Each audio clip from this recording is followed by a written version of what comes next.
Hey and welcome to the Creative Odyssey podcast, a podcast about entrepreneurship, creativity, and personal growth by me, Herbert Lui. Thanks for listening and enjoy the show.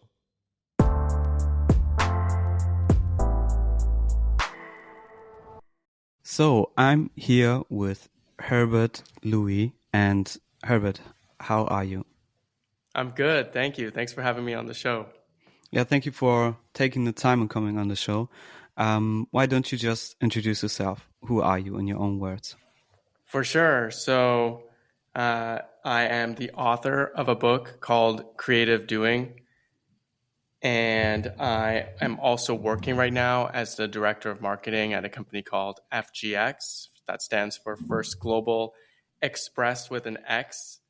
And I live in New York with my wife and my cat, and really I'm enjoying life. That's a great introduction. Glad you're enjoying life. And yeah, I love New York, but don't talk about too much on that. I will just start with how I first got to know you, and this was me not even realizing that you were involved in this. It is the interviews you've done at the Fader. Can you tell me a bit more about that? Oh, okay, that's cool. I think I've only been in the Fader once, and it was for if I remember correctly, it was for a project I was doing with other recording artists.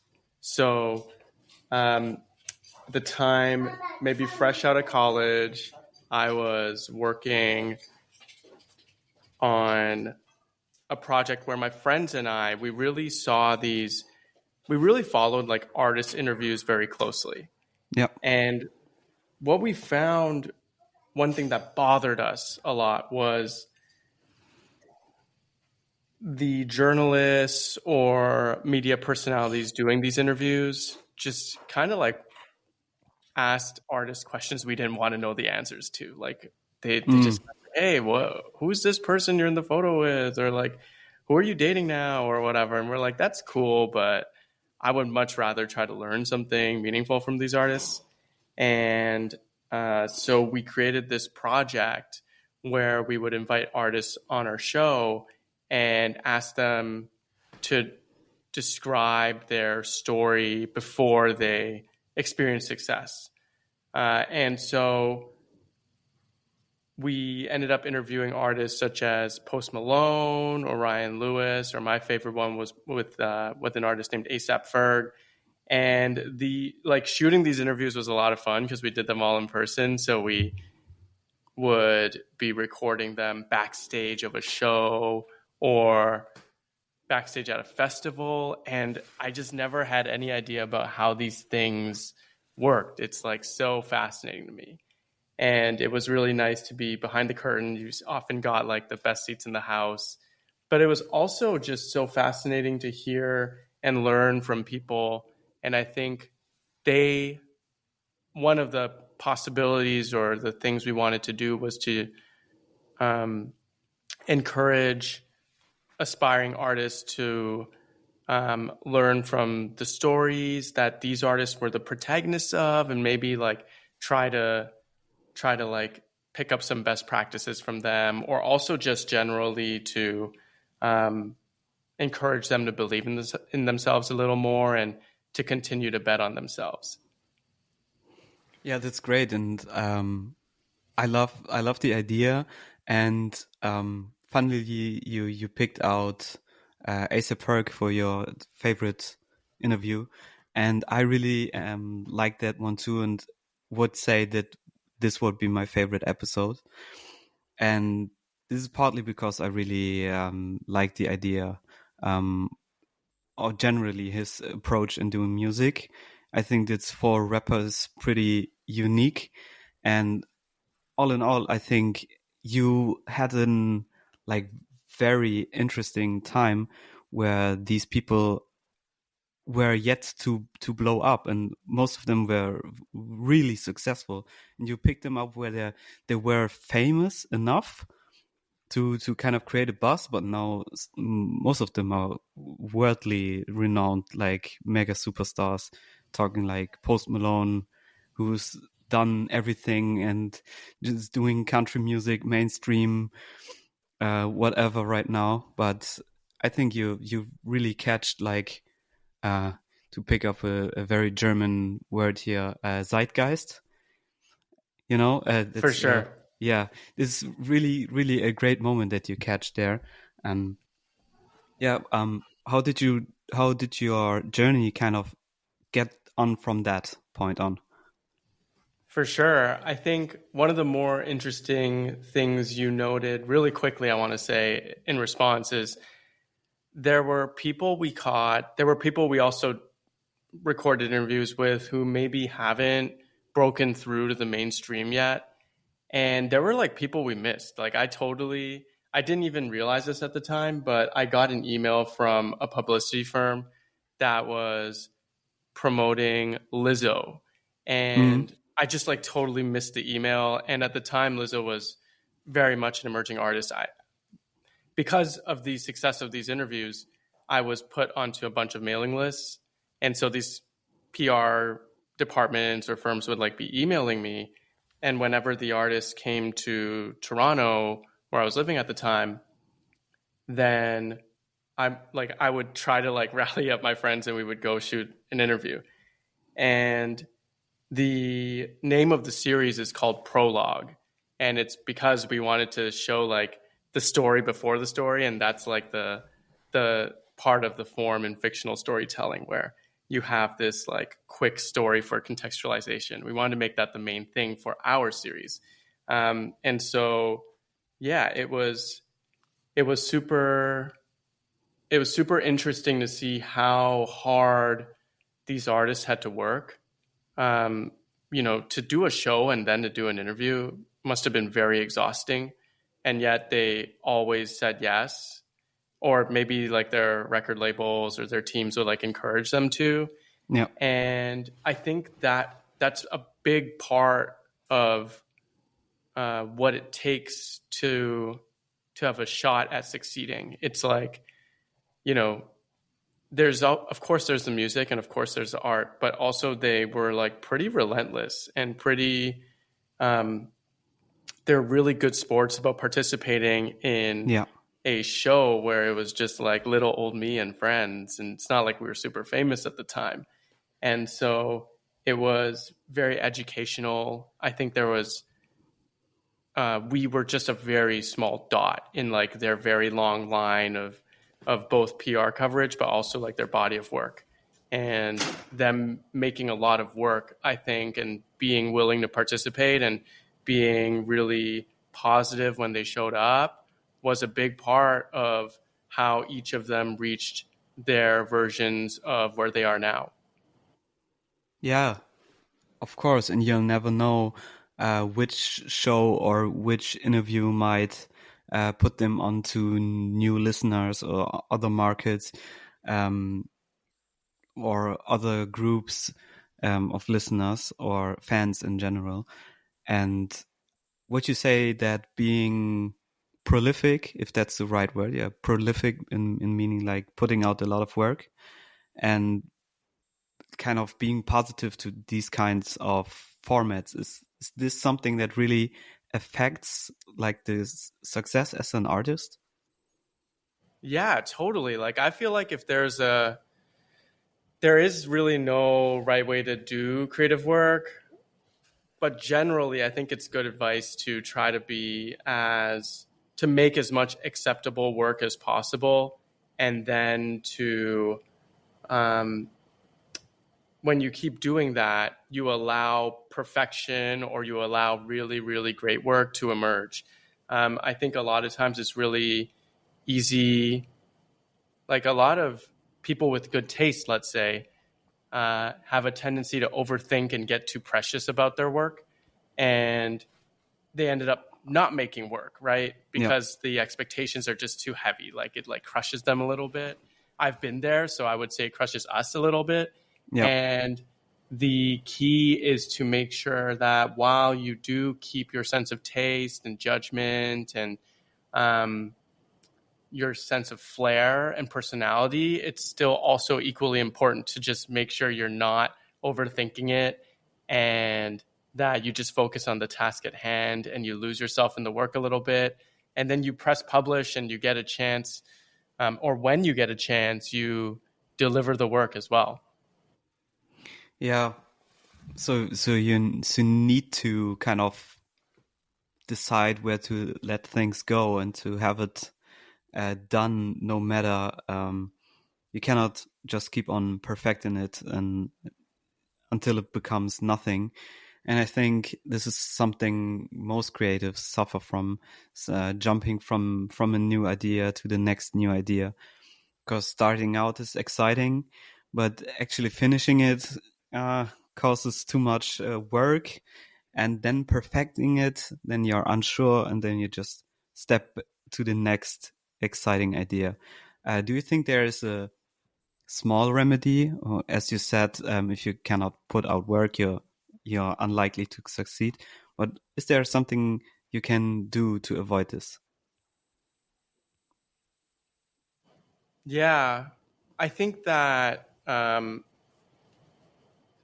think there is a lot that anyone can do, including you, including me. But I think the answers are all very different for every individual person. Like, it's not only that, like, for as many people as there are making art and doing creative work, there are equally that many paths. Like every person really does have their own unique path. And you asked me a little bit earlier about my path and what I'm up to right now. Maybe it's a good time to answer that as well. Yeah. So I was born and raised in Canada, cold, dark, long winters, but also really beautiful nature. I grew up in a suburb just outside of Toronto. So Toronto, for we were talking about hip hop, right? Home of Drake, The Weeknd, etc. And I grew up in a suburb called Scarborough. So Scarborough is probably like a little bit rougher part of town. Yeah. I spent a lot of time being in the backseat of like my parents' car, like just constantly being driven around to daycare, school, piano class, math class, hockey, like floor hockey, like swimming class, like you name it, I've probably taken a class for it. And I remember that there's just a lot of gray, a lot of like sad red bricks, not like happy red bricks, a lot of like kind of like monochromatic kind of like colors. And at the time, I really loved reading, and I still do. And it was actually the books that added a lot of color to my life. And so I remembered my mom would take me to like the library, and I would borrow the maximum number of books is 50 books that you can borrow at a time. And I would know because I would just take all these books off the shelf and like be like, let's take these home. And I don't think we were ever late with them, because if we were, there'd be like a lot of late fees because you're borrowing 50 books. Yeah. And my dad also took me to like the local bookstores a lot. And we would just like read books at the store. Sometimes we'd buy some, but more often than not, I would just be like reading for 2 or 3 hours and try to finish a book. And so it was just me and my parents. So I'm an only child. And so in addition to books, I had a Game Boy. Like, I don't know if you remember, like, okay, cool. So you're nodding your head. So I would play like Game Boy a lot. And that's where between that and first seeing the internet when I was a kid, I felt really connected. And so that's where like my fascination for technology kind of emerged. Yeah. And so I grew really fascinated with technology. I started writing about it when I was a teenager, and that's how I started my career as well, both at a national publication called Tech Vibes at the time, as a Canadian publication, and eventually when I graduated from school, I got my first job at a company that made mobile apps called Extreme Labs. So I said, the company I work with now, this is kind of a weird observation, Yeah. but the company I work with now is called First Global Express with an X. Extreme Labs is also extreme with an X. Like, I don't know why, like, entrepreneurs just don't like the EX. They just want No. to go straight into the X, Um, and so, yeah, that's how I started working in tech. I've done projects with Shopify, Skillshare, and Twilio. And I also recently worked, before FGX, I worked as a content strategist in-house at Figma. Uh, Mm. and so and so that's kind of like a summary of a very, very abbreviated version of my path. The last thing I'll just say is I also wrote a book, as you mentioned, called Creative Doing.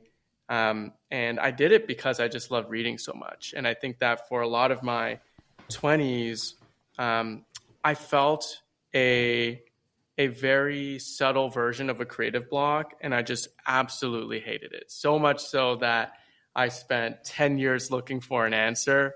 Prologue, the interview series we talked about earlier, was part of this research process to find an answer. Yeah. And what I learned, I think I mentioned this earlier, is there's no right way to do creative work, but the only wrong way is to not do anything. And so I wrote Creative Doing for people who either felt like they had a lot of trouble getting started with their work, or who were starting to feel burned out or overwhelmed by their creative work. I think that if they choose to read Creative Doing, they'll find their answer to their creative block. Yeah, and I can definitely recommend reading it. The moment I got it, I just flipped through the pages, and even though I knew this is not something you read from the back to the front and shelf it, on the contrary, it's to pick and choose whenever you feel the need for like inspiration or having a block or feeling that you need another perspective. I've used the feedback technique. I don't really recall the name, but I've used some of the feedback techniques in there to really not just ask someone randomly, here, can you check out the draft? Is it good? But to really Right. to figure out what I really wanted in like a in the feedback when it's writing, for example, not just good or not, or just asking for feedback with no intention, but what is good, what is interesting, what did you not understand. You probably know. I just don't really know the name at the moment, but this is something that I personally really found simple enough, which is important to be incorporated into the work. This doesn't take more energy than just asking for feedback. When you're like writing a message to someone, you can just ask the other questions as well. It doesn't make any difference, but you get a lot of more like insight, and this is what I really enjoyed. Oh, I'm so glad to hear that. I've heard other prompts get brought up before, but it's cool to hear. I know exactly the one you're talking about. And it was really great to hear you describe it in your words as well. It sounds like not only that you totally get it, but also that you've like practiced it and applied it. And that's the whole point. And I hope that that particular prompt, it sounds like it was with it, you were able to find your way through maybe something you weren't sure about, or you were also able to ask very clearly for help and to kind of let people know how they could help you as well. Yeah, definitely. And what I realized is, of course, this is like a huge collection, and when reading, most of them seem obvious when you read them, but in practice, these are not. And this is why I like the collection, and I picked it up a few times. And but another thing I've seen, you mentioned writing, and I've came across this year, as you can see. Oh yeah, Yeah, cool. the word according to Kanye. I mean, despite the outrage and him being absolute unpredictable at the moment, How did you got into like? It is similar to this fader and thinking about rap artists and the whole story of why did you pick and choose to kind of let Kanye or his opinions on something to make a little ebook out of it. I mean, it's 250 pages still. Yeah. Well, Emil, we could definitely just do like a whole podcast of just about that, maybe a bunch, because I have many thoughts on this topic. I will say that, yeah, his career. So before I talk about the past, I want to talk about now really quickly. And it's just, it's like incredibly, there's a sense of like tragedy that's like when I see what's happening to him now, but also like what he's responsible for and like the messages he's putting out there. I think it's like, it's not only that like I don't support any of the things he's saying, but also it's really tragic, I think, to see a person who's capable of such great creative work and such great art and has made such great music. It seems like he's just he's not willing to take good care of himself, and by extension, because of that, he also can't really give much more of himself to the people who used to be his fans or who remain his fans. And so it's and instead he says all these like super hateful, super unclear, super controversial and easily misunderstood and impulsive things. And I think that it's super disappointing as a person who grew up on his work and used to like follow it really closely. As you mentioned, like I edited a whole book on the topic. And even looking up properly at one point. For sure. Yeah. Like he was very much that's kind of like how I feel about him or where I am now. But at the time, like if you thought about maybe 12 years ago now or whatever it is, 10 years ago, it felt like he was in a bit of better shape. It felt like he had a lot to share with the world and he was being very generous, while also still kind of like being a jerk sometimes.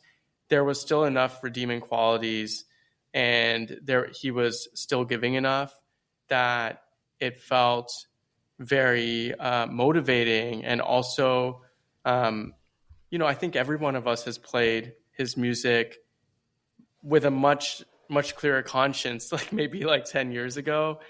And so it's at the time, the reason we put the project together, I think it was just out of curiosity, but also I really did like when we were doing Prologue, I really did like watching the old Kanye interviews. And so, this was before his name change. He had a really good team around him. He had a clear sense of what he wanted to do and how he was going to do it, and he was willing to do it. And so I thought there were a lot of things he did right in that phase of his career. And so I was like, let's like also try to get some insights from what he's sharing and putting it into a book and try to get a sense of like what it takes to make a book. And so I got to work with some other good friends on this. And so it was really nice to be able to do that. And then to also kind of like practice promoting my work a little bit. This was very easy to promote because, again, at the time, everyone loved Kanye.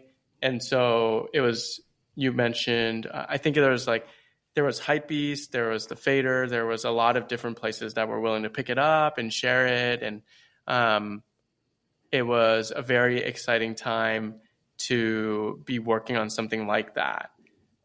It would not be so exciting now, though. No, it wouldn't be. I need to agree probably 100% on what you've said on his current state. And it's super frustrating that if you're a little bit more conscious, and I would say that you kind of see through the facade, that the things he's saying are obviously not his real opinions. I don't know, for whatever reason he kind of tries to find the most outrageous things or symbols or whatever for no coherent reason. It's just straight up controversial. And the other part where I need to agree is that he does not take good care of himself, and you can see it in the things he's saying and doing, and the kind of people he's kind of promoting. And unfortunately, if we try to separate the art from the artist, this is something that I've never heard so much before as in last year, and in context with him, is that his output slowly declined. And I've never seen that. I always thought that he's always trying to find something to kind of create a new sound. And the last two bodies of work were a bit more mediocre, like the Vultures. But I need to agree on another thing. I used to look up to him. I really like the idea that he's like super self-confident, and he tries not to kind of fit into a certain role, that he's not just a producer.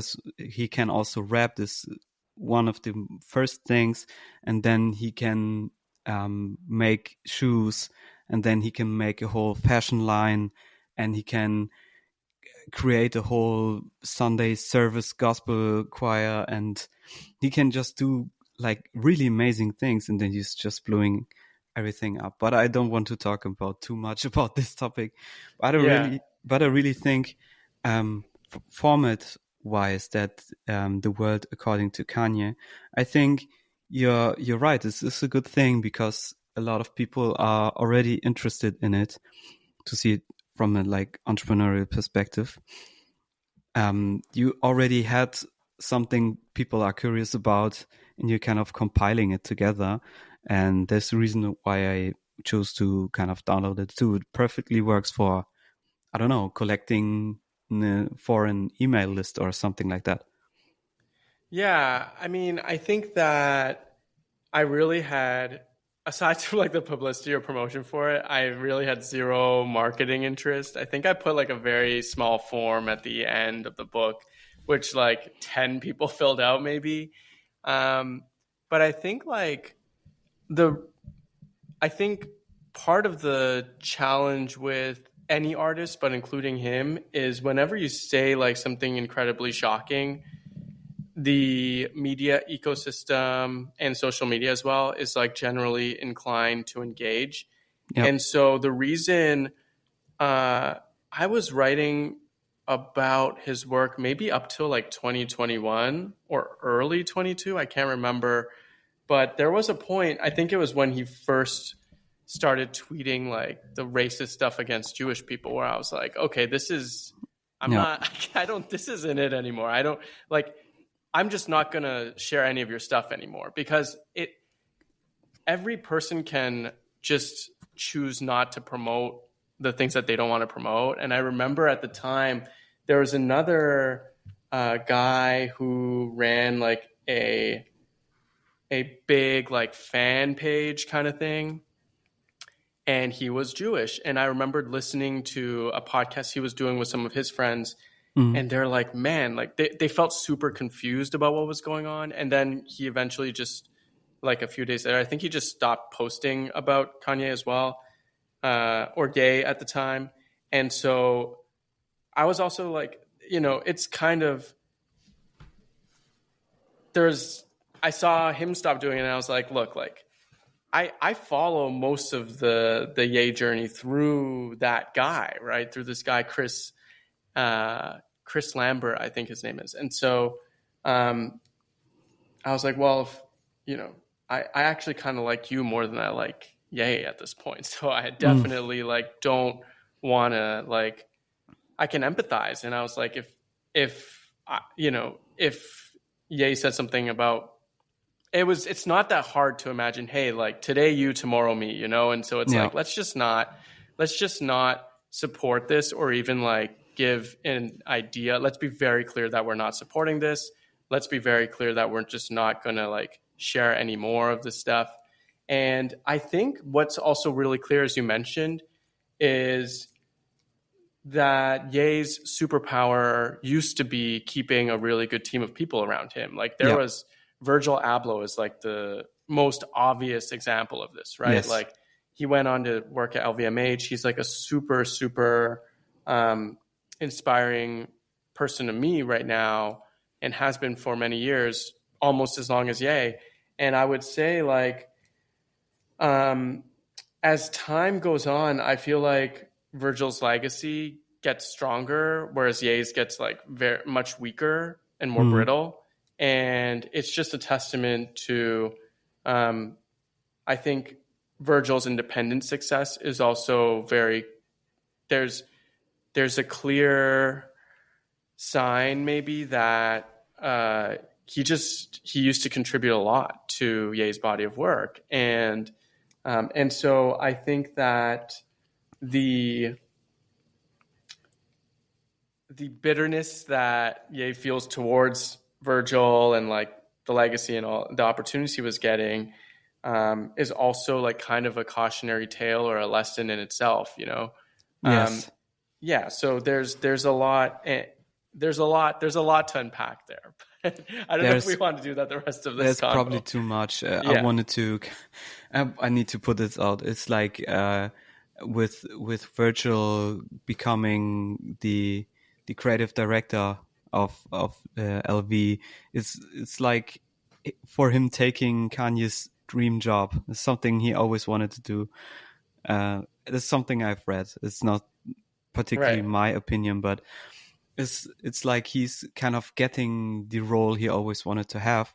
But it's hard if you're someone who wants to take on everything at once. You cannot become a creative director of such a prestigious brand and have like these absolutely unpredictable work ethic. It's like either it's extreme output for a shorter time, or there's like blowing everything. Just with like the Yeezys being one part selling more than Jordans, which is absolutely amazing. And surprising, because this is a legacy that will continue. The Jordans will be sold in probably 20, 30, 40 years from now on, as they have been for 40 years. But I've seen the last few pairs of Yeezys in like the outlet centers, and because he destroys everything. He's like, he cannot keep anything alive, and except for his discography. I can't say the word. Yeah, I know. Yeah, the albums and the music he has put out and is owned by the record labels. That is there. He cannot erase that, but everything else, he blows up completely. Yeah, I mean, I'm working on a new book right now, and part of what I'm writing is about that. Is like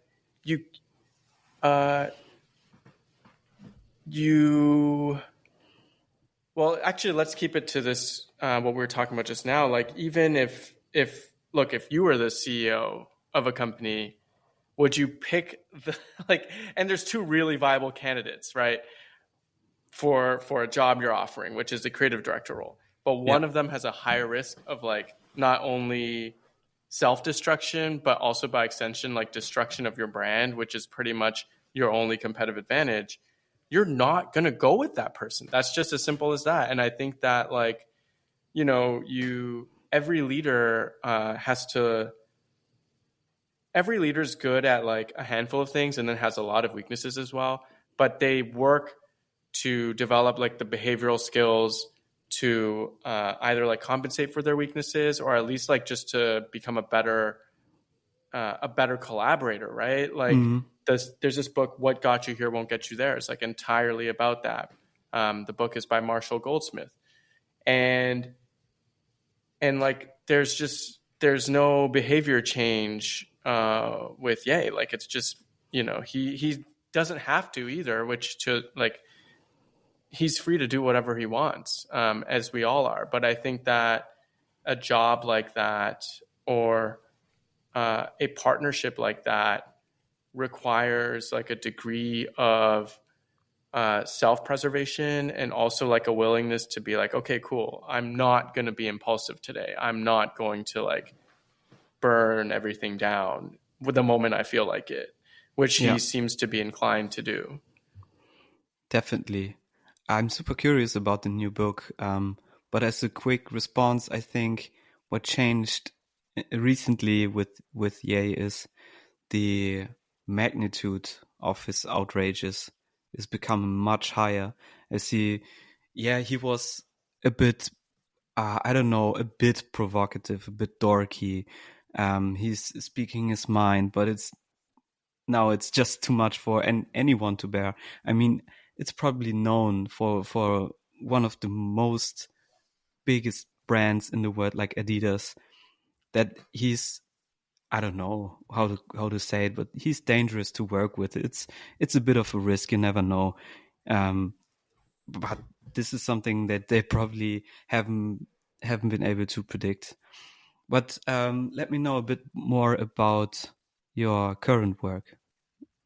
Yeah, for sure. So I'll really quickly talk about the book and then I want to talk about some other projects. But Yeah, sure. the book I'm working on right now is both kind of a sequel and a prequel to Creative Doing, and it's about confidence. And I think for me, a big part of creative work, whether it's like getting started or taking it to the next level, is about confidence. And I think that it's one of these things. Confidence is such a big word that means so many things to different people that it helps to both have a piece of work that will define confidence and what it means. So for example, fake it till you make it. Is that what confidence is supposed to be? Is it just about presentation, or is confidence more from the statistical perspective of, hey, I'm really confident this is what's going to happen next, right? Like making a good guess. I'm really confident about that. Do the two have anything to do with each other? Is it social confidence? Is it more about like being very assured when you're moving around and building relationships with people and you're very comfortable being yourself? Or is it more an internal sense of confidence where you know how to talk to yourself and you're not like beating yourself up and you know how to be kind to yourself? These are all different things I want to cover in my book. And ultimately as well, I think discussing some of the character traits and maybe some exercises that you can do as well to go from feeling maybe a sense of self-doubt or a sense of inadequacy towards confidence. And so it's very much written for maybe I would call these people insecure overachievers, might be one way to describe them, right? I count myself amongst them. We do a lot of stuff in the hopes that it will make us feel adequate and make us feel whole. And we realize at some point that while maybe working out of fear or working out of anxiety might help us do that, and it might help us get a lot of things done, rather, actually, it never really fills that hole in us that's seeking external validation or is seeking like a kind word from someone. And so that's really like kind of the boundaries of what I'm covering with this next book. Aside from that, though, most of my time right now is spent working as the director of marketing at a company called FGX that I've mentioned earlier. FGX works with multinational companies to ship their IT around the world. So international shipping is very difficult. It's like completely different from shipping domestically. And especially with all of the export controls or the tariffs that are going on right now. It's actually a really interesting time to be in this space. And Yeah. so I'm working with them to kind of build their marketing practice. I would say that they're actually really savvy marketing, or there are very savvy leaders of the company that are really good at marketing already. It's just that they needed someone who was like dedicated and also could help bring those ideas or visions to life, and also to jog their institutional memory a little bit and remember, oh yeah, this was working for us. Let's do more of that. And so that's where I am, and that's what I'm doing, and I'm enjoying doing a lot as well. So if that sounds interesting, definitely check us out, fgx.com, First Global Express with an X.com. And yeah, that's keeping me busy. I started a podcast with another friend of mine, Hamza. So we do a show called New Material, and that should be on Spotify, Apple, Overcast, etc. Those, we talk about creativity, we talk about productivity and leadership, and we also just love talking about hip hop. Like the show actually wasn't that dissimilar to this conversation we're having right now. Yeah. Hamza and I both grew up in Scarborough as well, so we have that kind of like geographic similarity. That's really nice and interesting. And we're also both in New York, so it's just interesting to kind of like unpack all of that stuff. Hamza himself is very interesting. He's a keynote speaker. He's also the chief evangelist of a company called Skills Camp that does learning and development. And he's right now he's starting up an AI leadership company called Sage, SAIGE. And so, yeah, he's got a lot of really interesting stuff to offer as well. It's always great to talk to him. So those are 3 of the projects that are more top of mind at the moment. Yeah, thank you for sharing that. And this is definitely keeping you busy. I can see that. I can hear that. What I really appreciate is you kind of putting your friend on. Like, it's not this is what I'm doing and I'm doing this, and he's a good guy, and I really like the energy. Of course, this episode is about you, but you kind of promoted him good enough for me to wanted to talk to him. Sweet, yeah. And I haven't even met him before, or seen or read anything, but sounds great. But besides that, so marketing and publicity is still your thing, and I've seen you, or I experience you being in your element, and I definitely really enjoy the conversation as well. That's why I see you having a podcast yourself, or you both having a podcast, is something that you really like, and I personally think it's a very rewarding thing to do.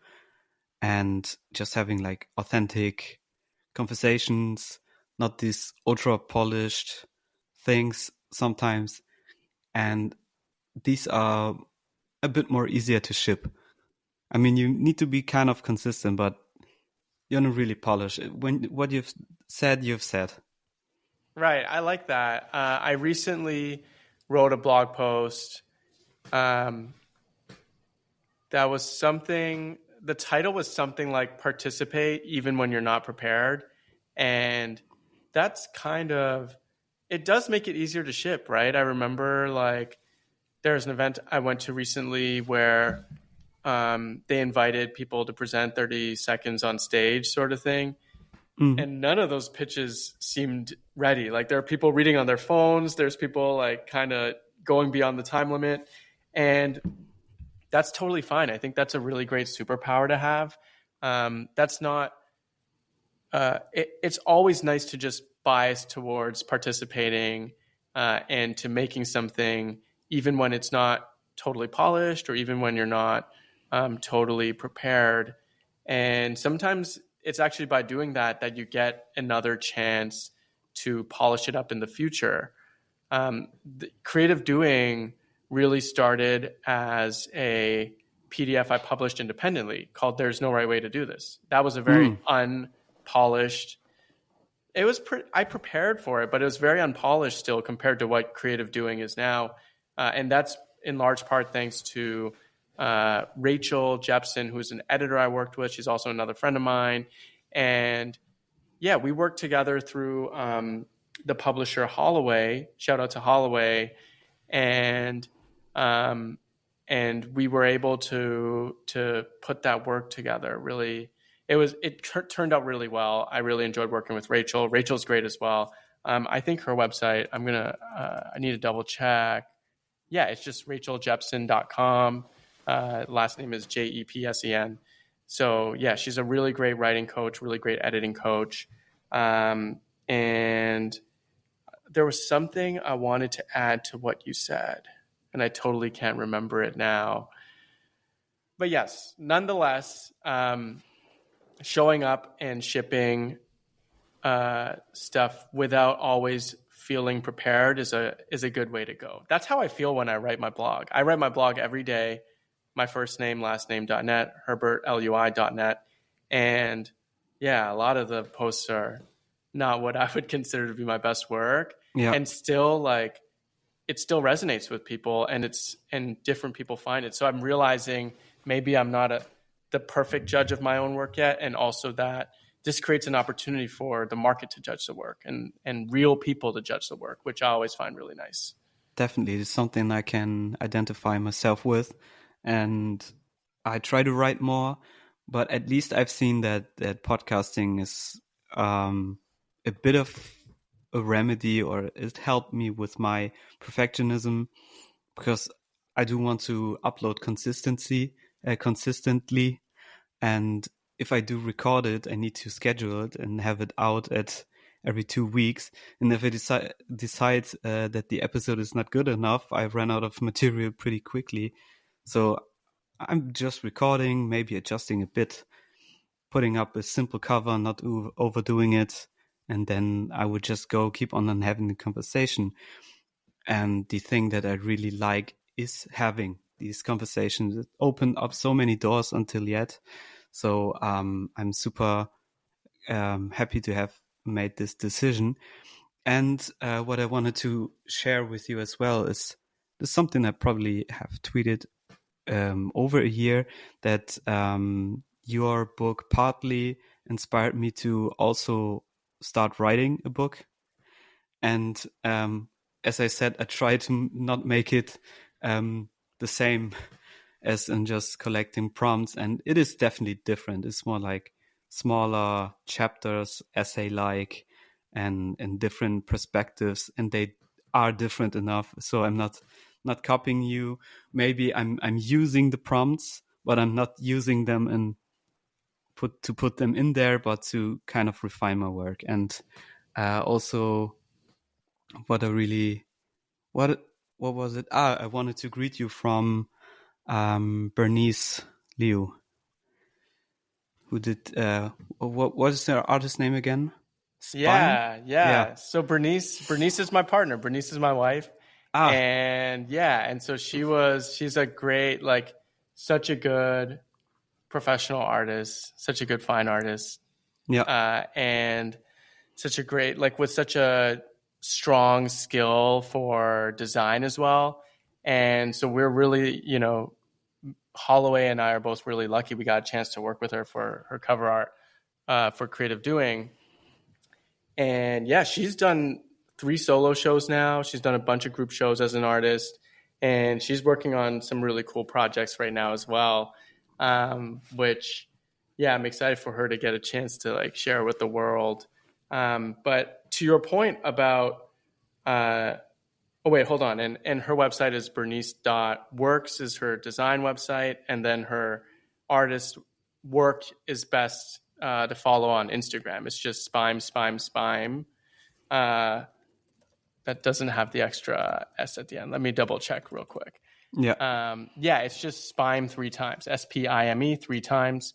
And then and so that's, she's just incredible. She's a great person. and I'm really lucky to have this partnership with her. But also, I will say, like, to your earlier point about writing Creative Odyssey and creative doing, I think that it's always nice to, uh, even if we started at the same point, you and I are such different people. Everyone's so different that like we Yeah. would inevitably end up at different places. And I remember, so I am really excited to see what you do with it. I'm so glad to hear that. Thank you for sharing that. I think it's like the nicest thing, like part of the really gratifying thing for me about writing is seeing other people write because of it, and also in response to it, or in seeing the energy from it. And so that's like part of the goal, you know. So it was really nice to hear that.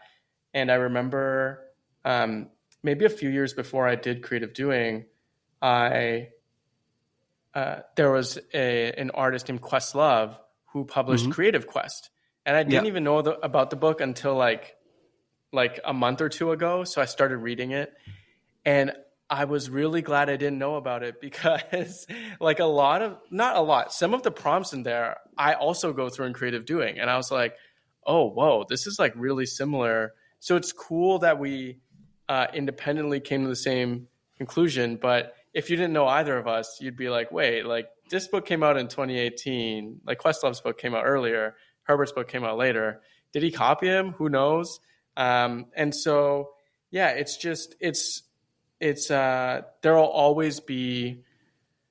there'll never be enough books on creativity to fill the market, I don't think. And No. because everyone likes getting their advice in a different way, and also everyone's personalities is different. And so, you know, even if we say the same thing over and over again, we're all going to say it in different ways. And it encourages different people to try to write more, or make more art, or work on their design, you know. Then that's part of what winning this game looks like, is you get to keep playing. Yeah, and this is one thing why creativity for me is such an important topic, because the endless possibilities of um, reformatting inspirations, putting things in another context, to apply concepts from different fields to another. And one thing, as in a practical example, is that I've seen your book being in like based on like creative prompts, something you can do. It is very practical, and I really like the idea to have something practical, but I've then decided to kind of base it more about more perspective and being in the state of changing yourself, or seeing it in another state of yourself.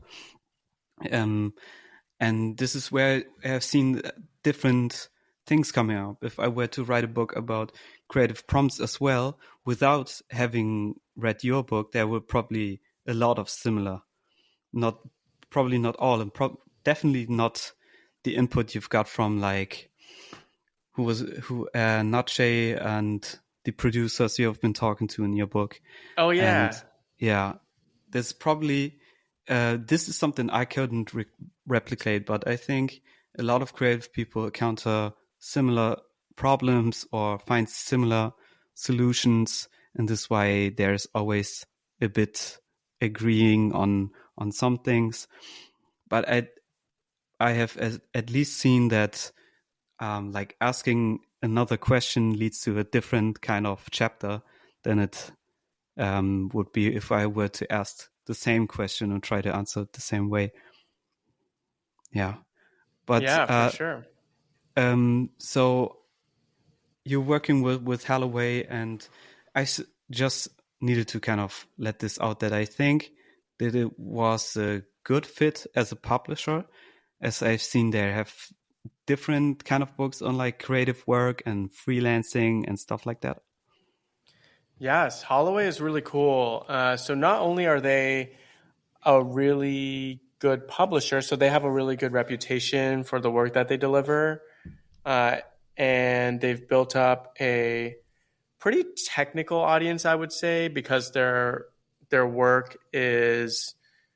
earlier work was much more technical, Yep. whether it's a book about equity compensation by Josh Levy, who is also the CEO of Holloway, or there were books on design. There's books on venture funding. There's books on so many like more technical subjects. And so at the time I reached out, creative doing was probably one of those skills, right? In a career, you're going to need to get creative. And I think that with the advent of AI, like we're starting to understand, hey, like if you can just like what is the one thing that's harder to replace that everyone has? It's probably your taste, your flair, your personality, your style, and all of that is expressed in the commercial context through what we call creativity, right? And so creative doing was a really good fit for them. I think that what drew me to them as well was I was looking for an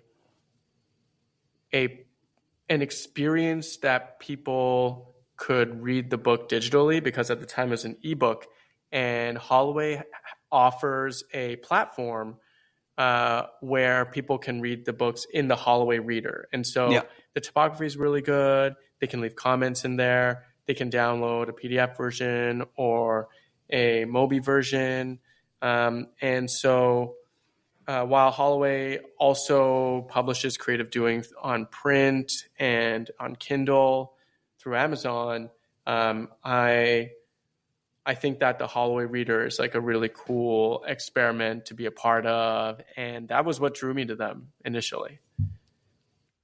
Yeah, I always enjoy if there's like a multi platform thing, especially in reading, and I prefer physical books. But you cannot always carry every physical book you have on your backpack, but on the Kindle I can, or with a like digital reader. And I really think the Holloway Reader is good in comparison to other digital readers, which I do think are more like a hassle to use and just get the PDF and read it. But that's really cool. But all in all, I wanted to thank you for taking the time. It's been almost an hour of us talking here, and I've seen there's so many points where we can get back to fill at least a few more episodes. And I'm super grateful again for you to putting on so many people here. I think this exceptionally collaborative behavior is worth to highlight here. And yeah, again, thank you for taking the time, and we'll probably talk again. Sounds good. Thanks, Emil. This was a lot of fun. If you've enjoyed listening to my podcast, you can show support by following me and hit the bell to never miss out on my latest content. I'd appreciate a positive review too. You can find more of my content on www.emilruth.com. Thanks and bye for now.